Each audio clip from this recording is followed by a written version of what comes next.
Aircraft carrier development started as soon as the Wright brothers took to the air.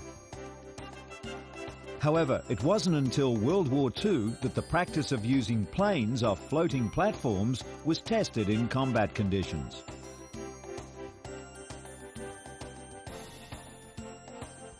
The ships went through an evolution process, but it was the aircraft that underwent major refinement to be useful at sea. This week, we explore the early development of the carrier and the Grumman Hellcat.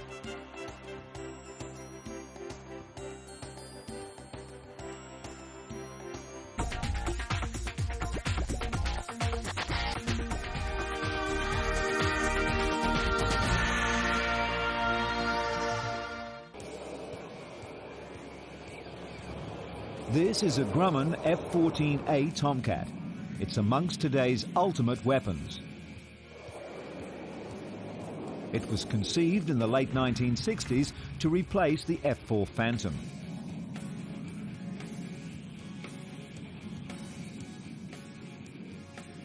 To take off, the plane is catapulted 200 feet.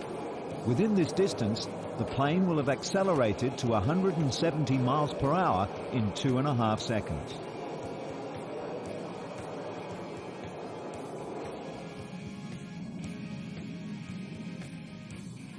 A very large fighter, the Tomcat is considered an icon by many aviators, but this is not Grumman's firstborn carrier-based legend.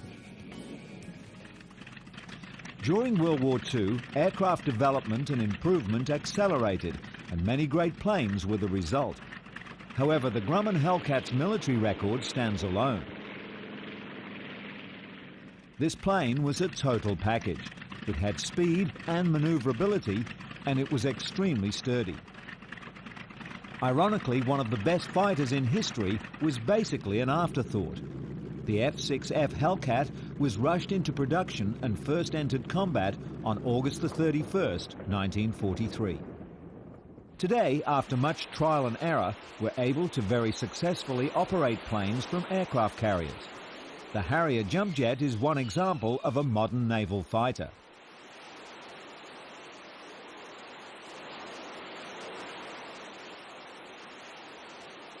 Although it wasn't designed just for aircraft carrier use, the Harrier is very much at home on the sea. With its vertical takeoff and landing capability, the jump jet requires only a small carrier.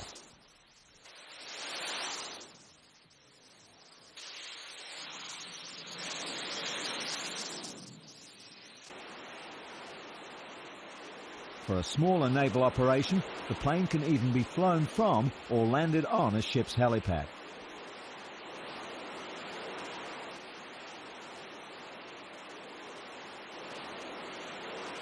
In 1909, we were barely able to claim mastery of building petrol-driven four-wheel vehicles, or cars as they became known.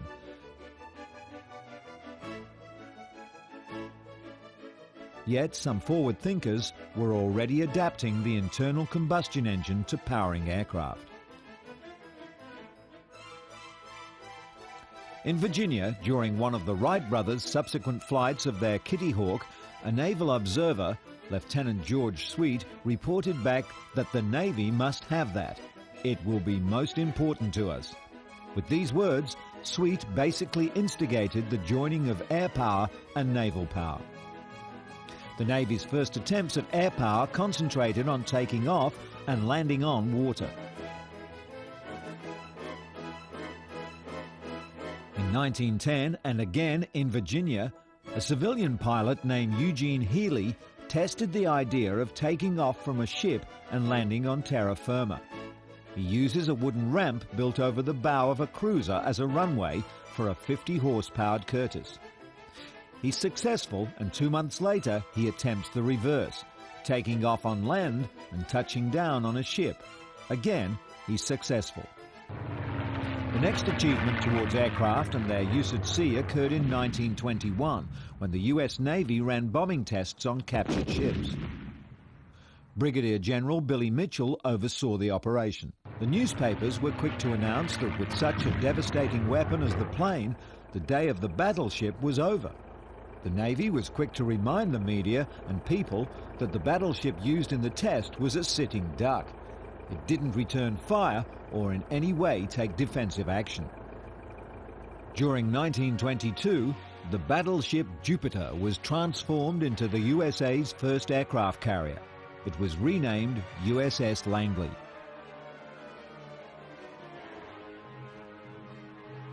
Arresting wires were strung across the deck of the runway, and planes were fitted with hooks, which would snare the wires and bring the plane to a halt. Braking systems for planes had not been designed, and the pilots flew without the use of safety harnesses.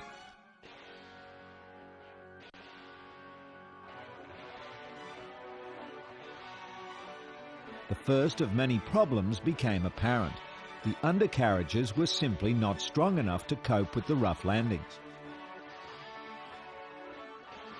The pilots, not wishing to miss the wires and end up in the sea, slammed the planes down very roughly. The Hawk Company, which built most of the first planes, knew about the problems they would face in constructing a plane that would stand up to the rigors of carrier landings. Even though the planes of the day flew quite slowly and could glide down well, they were lightly constructed, and now the designers were faced with strengthening the plane and adding weight. Strong and lightweight metals such as titanium or materials such as carbon fibre were not yet available, so strengthening came at a cost, and the cost was weight. However, some remedies were simple enough and made enough difference to prove that using planes from the Langley was feasible. These included designing planes that gave pilots better visibility over the nose of the plane to give them better judgment while landing, widening the track of the undercarriage to increase stability, and better training procedures.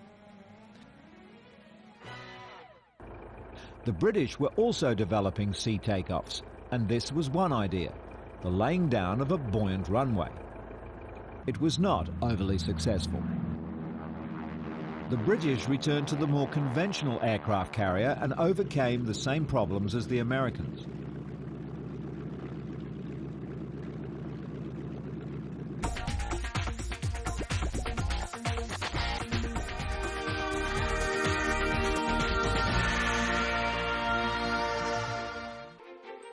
It was the planes from the aircraft carriers Saratoga and Lexington that would be the first to change the way sea battles would be fought in the future.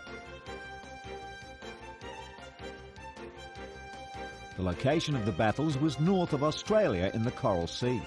For the first time in history, the sea battle was fought entirely by aircraft. A Japanese force was rounding the north of New Guinea to capture Port Moresby. If they were successful, they would have a platform to invade Australia. The battle was fierce and losses on both sides were severe.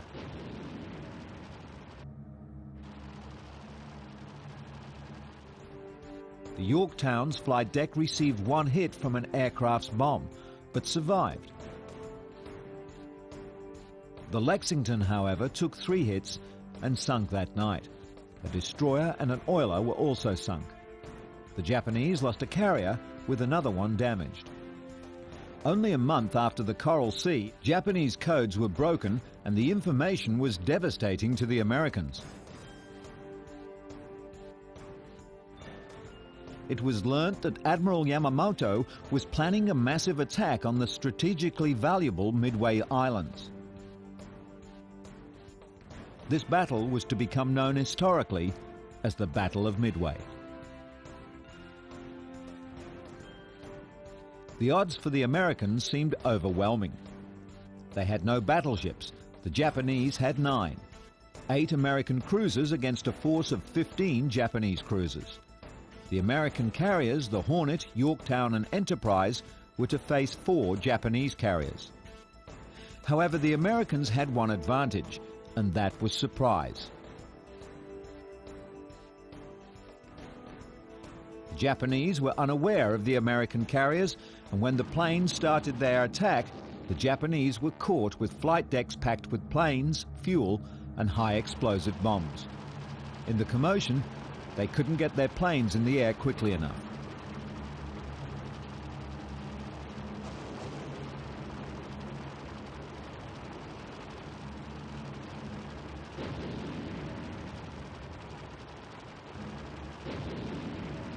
When the battle was over, all the Japanese carriers and one cruiser was on the bottom.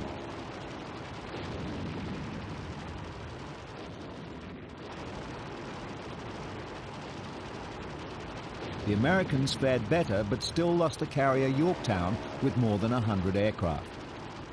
This was the second time that aircraft had been the major factor in a sea battle, and now the pressure was on to develop planes specifically for carrier work.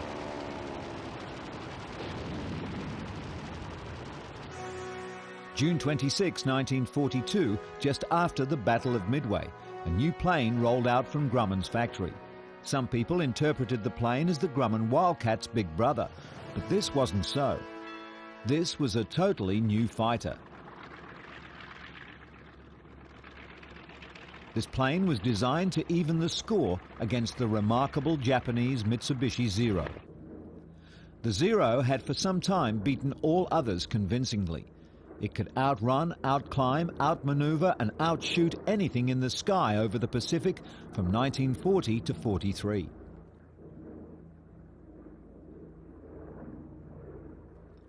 A Curtiss P-40 or a Wildcat may outdive the Zero and avoid it, but in every other aspect, the American pilots knew the Zero had it all over them. In one dogfight, 23 Zeros took on 50 Dutch and American P-36 and P-40 fighters. The Zeros downed more than half of them with a loss of only 3 of their own. The Hellcat was about to challenge this air superiority. Combat reports told the Grumman engineers that a few minor refinements to the Hellcat in production would improve the already unbeatable plane. A water injection system was installed to the engine to give the pilot short bursts of extra speed in an emergency. Women test fly the planes. They also operated the control tower and many other facets of the test program. The women were test flying the plane that was the key to victory in the Pacific theater of World War II.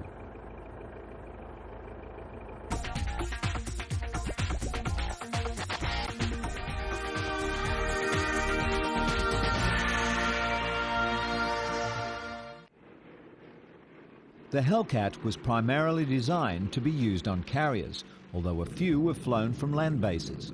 The Hellcats were deployed firstly to the larger carriers like the Essex class.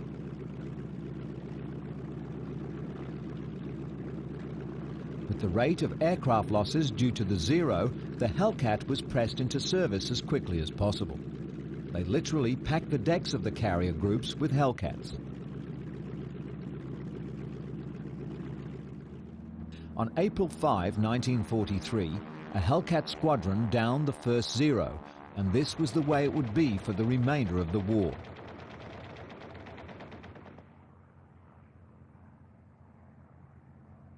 One month later, over New Guinea, another was downed, and the score was 12 Zeros lost to 4 Hellcats. The Hellcat was described by pilots as easy to fly and very stable to shoot from. Most importantly, it performed greatly at both high and low altitudes. The Grumman philosophy when designing the Hellcat was make it strong, make it simple, and make it work.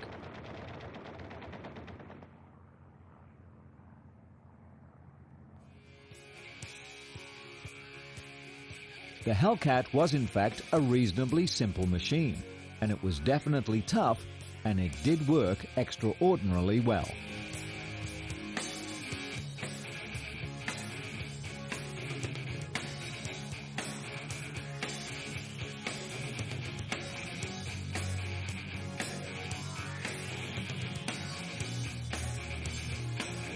The Hellcat got a reputation for its ruggedness, and even when shot up badly, it could bring its pilot home.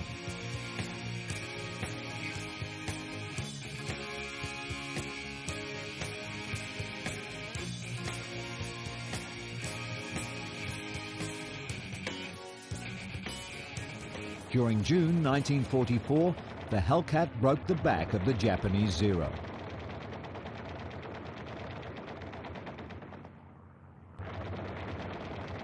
This was the Battle of the Philippines and was described by one American pilot as the Great Marianas Turkey Shoot.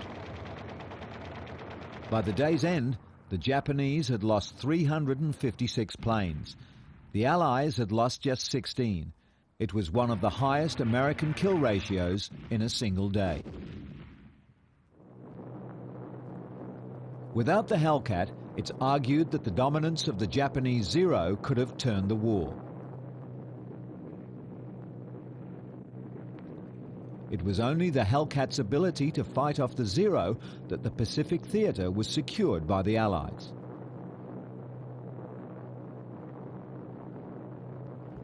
The statistics of the F-6F Grumman Hellcat are impressive. Its battle ratio was 19-1. Of the 6,477 Japanese planes downed over the Pacific, well over 5,000 are credited to Hellcats.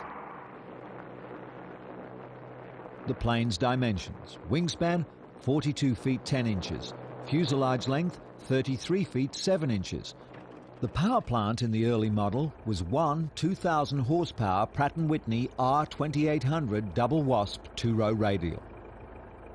Hellcats had 6 half-inch Browning machine guns with 400 rounds per gun. Some had 2 20mm cannons plus 4 half-inch machine guns and underwing attachments for 6 rockets. Their bomb payload of 2,000 pounds was carried on center pylons. The plane could reach a speed of 376 miles per hour and climb at 3,240 feet per minute. The service ceiling was 37,500 feet and it had a range of 1,090 miles. After the war, the Grumman Company continued building combat aircraft. In December 1957, the US Navy selected the Grumman Corporation to fulfill the new long-range, low-level tactical strike aircraft requirement with the A-6 Intruder. April 19, 1960 was the day the Intruder first took to the air. It was one of 482 produced.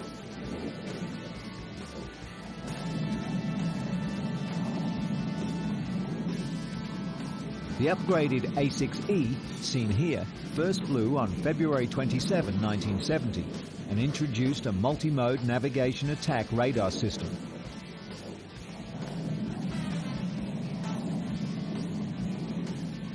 The A-6E was modified with a composite wing to extend the plane's operational fatigue life another 20 years.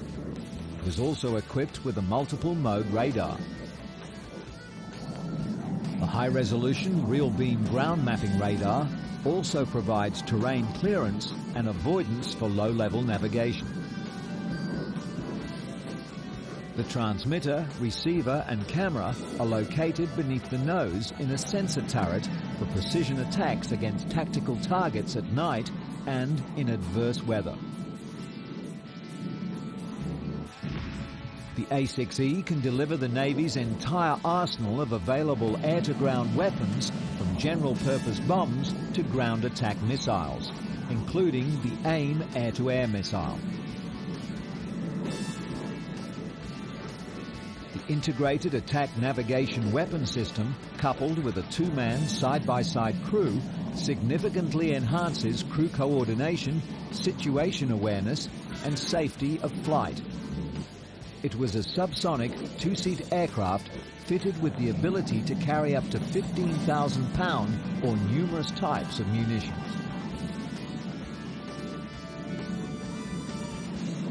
The A-6 was a quantum leap in carrier-based power projection.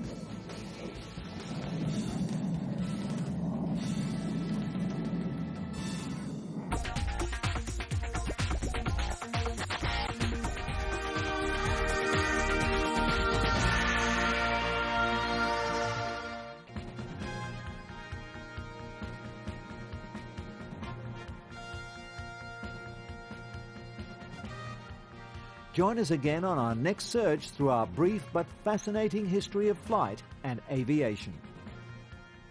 Come with us and meet the people, the planes, and the companies that have created the world's most technologically advanced machines.